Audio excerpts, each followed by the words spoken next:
জমা আপু, এই যে ভাইটি কথা বলতেছে এটা সত্য নাকি মিথ্যা? তুমি এটি একটু রিপ্লাই ভিডিও একটা দিও, ঠিক আছে? একটা সময় ফ্রি ফায়ার আমার জীবনের সবচাইতে প্রিয় জায়গা ছিল, কারণ সেখানে আমি পেয়েছিলাম ঝুমাকে।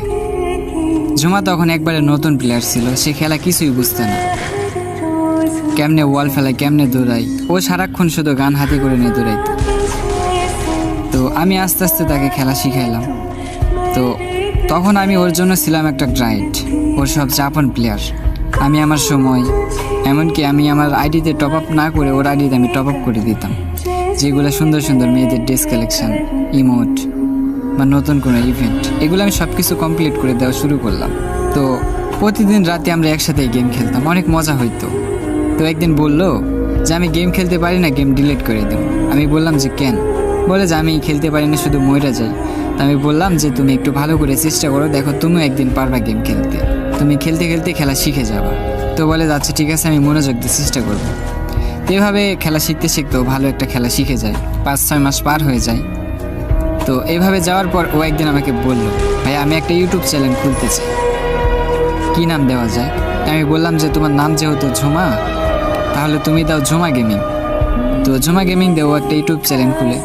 তো খোলা শেষ, তারপর আমাকে বলে যে আমি এখন কী রকম ভিডিও বানাবো। তো আমি বললাম তোমার ভয়েস তো অনেক সুন্দর আছে, তাহলে তুমি হচ্ছে বাংলা গানের সাথে তুমি হচ্ছে সুর মিলে মিলে ইচ্ছে মতো গান বলো। ও বলে যে আচ্ছা ঠিক আছে, আমি চেষ্টা করবো, আমি তোমাকে স্ক্রিন রেকর্ড করে দিচ্ছি, আসলে ভয়েসটা কেমন হয় এটা তুমি আমাকে জানাও। তো ও হচ্ছে একটা আমাকে স্ক্রিন রেকর্ড দেয়, গানের সাথে গান মিলিয়ে মিলিয়ে। তো ওই ভয়েসটা মোটামুটি ভালোই হয়েছিল। তো ওইটাকে আমি সুন্দর করে এডিট করে বলি যে তুমি এইগুলো আপলোড করো।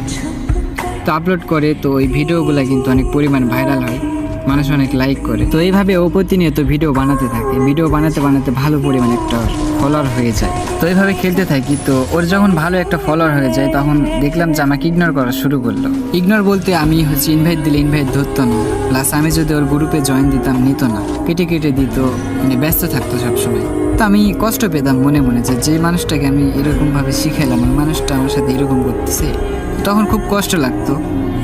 তো পরে দেখলাম যে ও হচ্ছে নতুন নতুন বড় বড় প্লেয়ারদের সাথে মেশা শুরু করলো, বড় বড় স্কোয়াডের সাথে গেম খেলা শুরু করলো।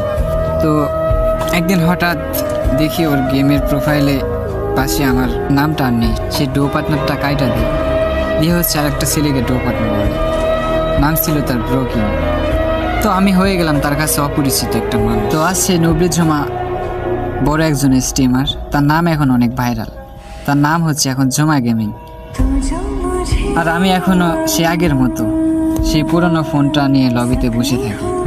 হয়তো সে একদিন আমাকে ইনভাইট পাঠাবে, কিন্তু ইনভাইট আর আসে না। তো শেষ কথা,